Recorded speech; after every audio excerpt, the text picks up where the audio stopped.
Well, this whole battery for the Dodgers 3 outs away from legendary status in the World Series and in Game 7 history. Yoshinobu Yamamoto tries to go the final 2+ innings and make Will Smith's home runs stand up.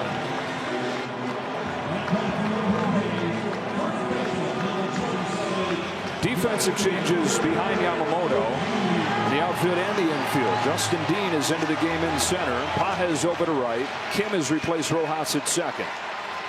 Now Guerrero. Last chance for the Jays. Ball 1 from Yamamoto.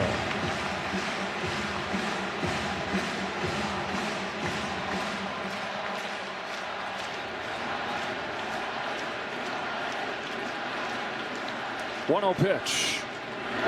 Ball 2.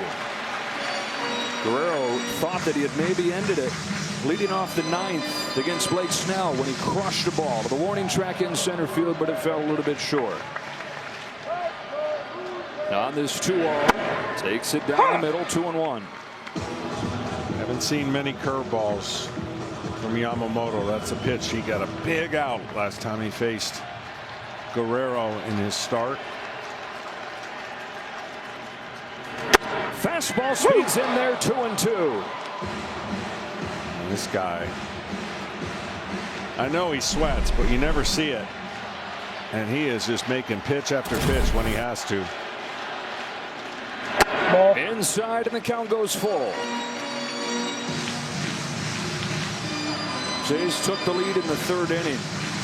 Had it until the 9th. Dodgers tied it on the Rojas home run. Now the Smith home run has LA in front.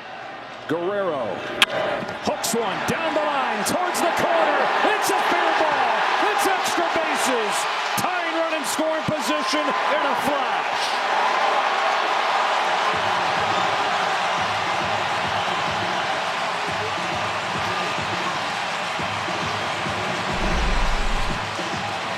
I mean, this is just such great hitting. I can't even tell you. He pulls his hands in and gets that ball fair and a fastball inside that most people either swing and miss or pull foul. Look how quickly he can get his hands in the barrel to the bat under the pressure in the moment. And now another opportunity with man on second, nobody out for the Blue Jays. And they have not cashed in a couple of them. Do they play for the tie here? Corners think so. They're pinched in. This is Kiner Falefa, who's in for his defense. He's a good bunter. Lays down a perfect one. Yamamoto to first in time. Tying run to 3rd.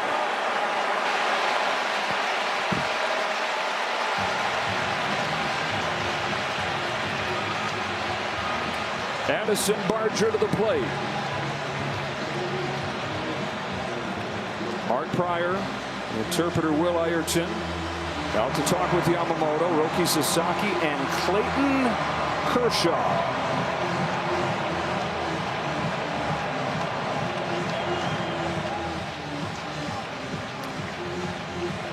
We've got a scenario here where it's not the end of the world if they pitch around Barger and you get him on first base because you've got a double play candidate, but a guy who can handle the bat. In Kirk, Barger has such a aggressive swing that I'm sure they're talking to him, get something below the barrel, try to get him to swing over the top, because he's going to want to hit this hard and lift it. By the way, out of the 5 walk-off wins in World Series history, they've all broken ties. Never been a Game 7 walk-off home run to go from behind to win. Barger, who's hitting .480 in this Fall Classic. The infield pulled in for the Dodgers. Guerrero the tying run at 3rd. Yamamoto's pitch. Outside, ball 1.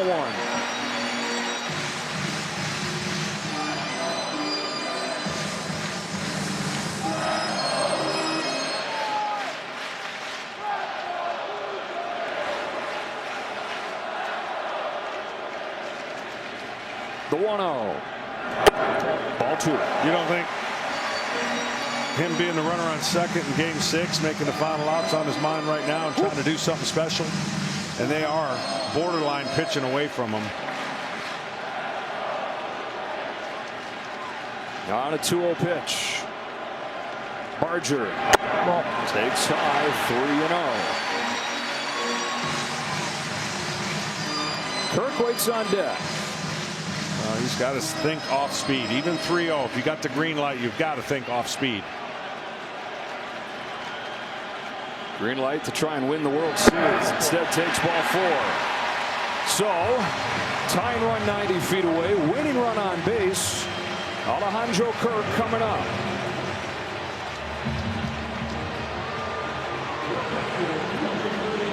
And they will play back for the double play ball just based on his speed.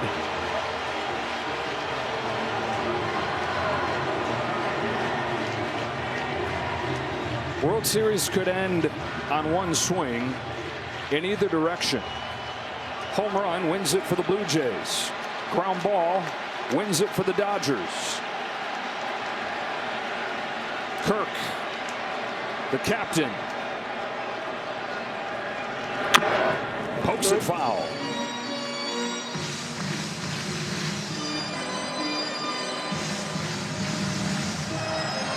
"17 double plays he's hit into this season and the postseason, if you're wondering. On an 0-1 pitch, Alejandro Kirk has a curve land in there, strike 2. And there's that breaking ball. That whenever he goes to that pitch, it's a built-in change of speed. It makes the hitter buckle.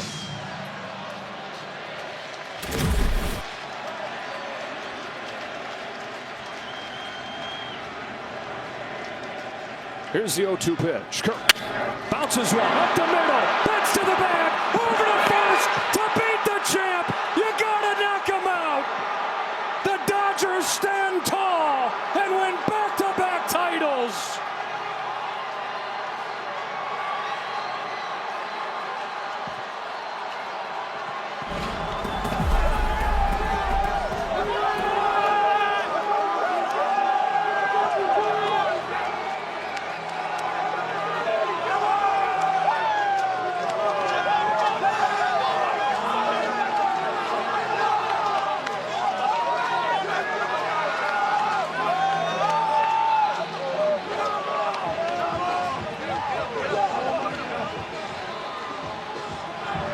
Clayton Kershaw's major league career ends as he watches his team win a Game 7 epic.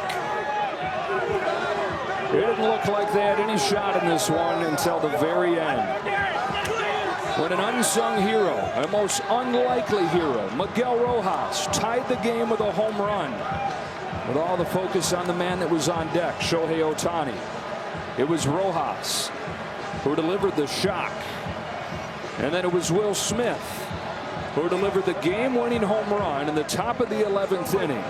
And Yoshinobu Yamamoto, legendary stuff, wins 3 games in this World Series. A complete game in Game 2. His team faces elimination in Game 6. And then like Randy Johnson, like Grover Cleveland Alexander, like some of the all-time greats, Yoshinobu Yamamoto finishes off Game 7. Unbelievable. That's just the only word I can say. Unbelievable. People who have pitched, they will appreciate that more than anybody else.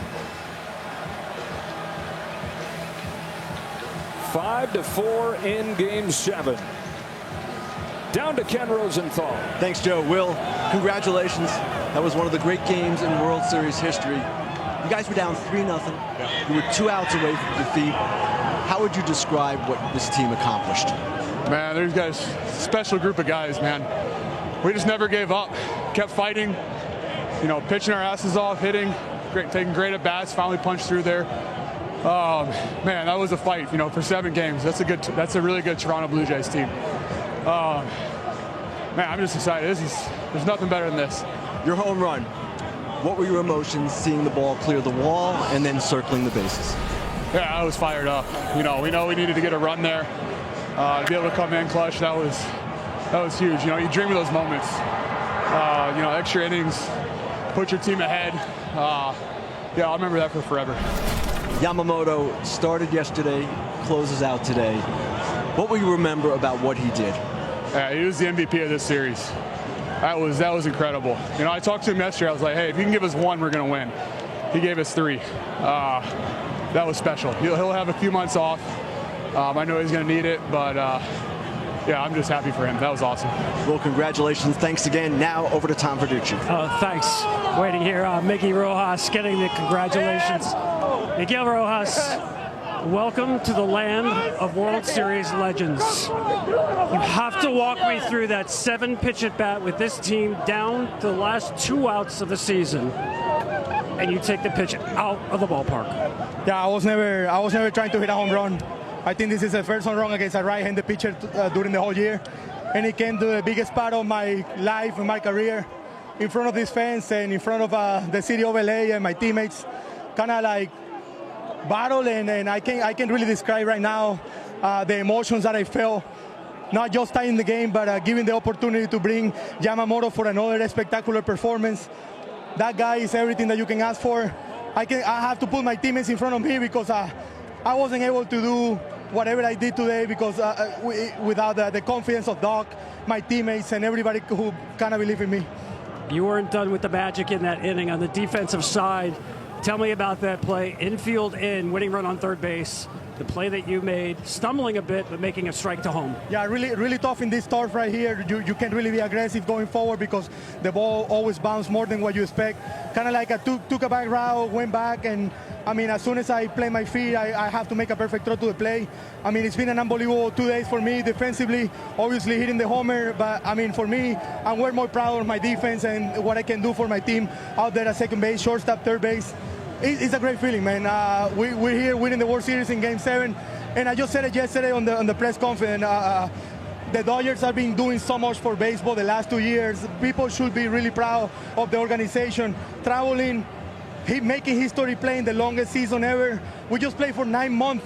We started the year in Japan, and now we're finishing the year here in Canada. We can't wait to go out there in LA and represent our fans and bring you the trophy again, back-to-back for the first time in 25 years. How that sounds? You gave us an incredible show. Enjoy it forever. Thank you. Thank you. Back to you, Ken. Thanks, Tom. Freddie, it's one of the great games ever. What was it like being a part of it? Oh, my gosh. I think that game had every single thing you could possibly have. Just an absolutely incredible game, incredible series, a grind for both teams. It's back-to-backs is so hard to do, and to be able to pull that off and be a part of the group that does it, it's absolutely incredible. And I'm just so happy that Clayton Kershaw is a 3-time champ.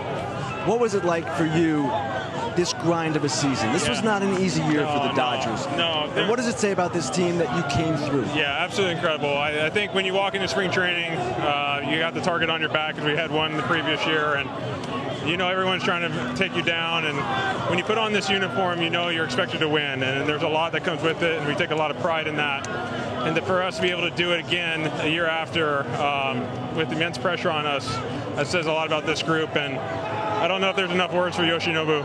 That was absolutely incredible. The guy pitched yesterday and started. I still can't get over it, and he was electric again. You got so many contributions from so many different people. Yeah. Pages, Rojas, right down the line. How satisfying is it just to have a team win like this to win the series? Yeah, I mean, that took every single guy. Miguel Rojas, game-tying home run with 1 out in the top of the 9th inning. Saved our year. I don't think anybody had that on the bingo card in February, so it took everyone. Max Muncy had a massive game today. He got us a run in that. Yeah. Hold on, Kike. Hold on. He's about to attack me. So everyone took it. I mean, our pitching staff, everyone. I'm just so happy. This is so hard to do, and what's so cool is we get to use the same narrative next year because the Yankees are 3-time back-to-back, so we get to use that same narrative next year. Freddie, thanks a lot. Yeah, Congratulations. Joe, back to you. All right, Kenny, as the Dodgers become the first team since the Yankees to repeat as champions. A broken bat finishes off Game 7 of the World Series, and Mookie Betts, who made the transition to short this year with a double play that ends a classic. It was a classic, and I said somebody's going to be severely disappointed. The Blue Jays, it's going to take a while to get over this game, but they had an unbelievable year. This was an unbelievable season and a series I'll never forget. There's so many plays you can't even go over them, but the Dodgers got to do something that a lot of people don't do, and that's defend, and you got to tip your hat to them. 5-4, the final, and 11 innings in Game 7. Right after the break, it's the Strauss postgame show with the trophy ceremony for the world champion Dodgers. Dave Roberts' club finds a way to do it again.